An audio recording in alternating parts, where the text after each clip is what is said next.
ఒకసారి సహించావు, 2 సార్లు సహించావు, 3 సార్లు సహించావు, 4గోసారి కూడా సహించావు, 5ఓసారి కూడా సహించావు.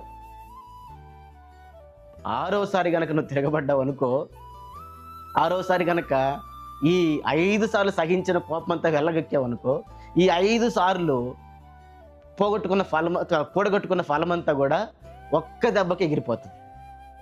నిష్ఫలమైన జీవితాన్ని కలిగి ఉంటావు. పిలుపును కోల్పోయినటువంటి వ్యక్తిగా మిగిలిపోతావు. అదొద్దు. అది కాదు ప్రభువు నీ నుంచి నా నుంచి ఆశిస్తున్నది. కొంతమంది సంఘంలో చొరబడి ఉన్నారు, కొంతమంది సంఘంలో ఉన్నారు. వాళ్ళ యొక్క పరిస్థితి ఏంటిది అని అంటే, రెచ్చగొడతా ఉంటారు, మనుషుల్ని ఇబ్బంది పెడతా ఉంటారు. మనం చూస్తూ ఉన్నాం.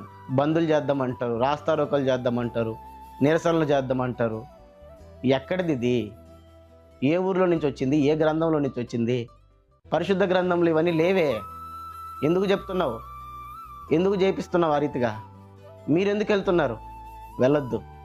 ప్రభు నీకు నాకు చెప్పిన మాదిరి ఏంటిది అని అంటే, నిన్ను నన్ను ఏ రీతిగా జీవించమన్నాడు అని అంటే, చూడండి, రోమిలికి రాసిన పత్రిక 12వ అధ్యాయం 17వ వచనం నుంచి 21వ వచనం వరకు మనం చదివితే అక్కడ మనకు కనబడుతుంది, కీడుకు ప్రతి కీడెవనికి నీ చేయవద్దు, మనుషులందరి దృష్టికి యోగ్యమైన వాటిని గూర్చి ఆలోచన కలిగి ఉండుడి, శక్యమైతే మీ చేతనైనంత మట్టుకు సమస్త మనుషులతో సమాధానముగా ఉండుడి.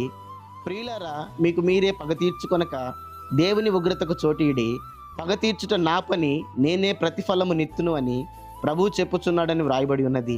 కాబట్టి నీ శత్రువు ఆకలిగొని ఉంటే అతనికి భోజనం పెట్టుము, దప్పిగొని ఉంటే దాహమిమ్ము.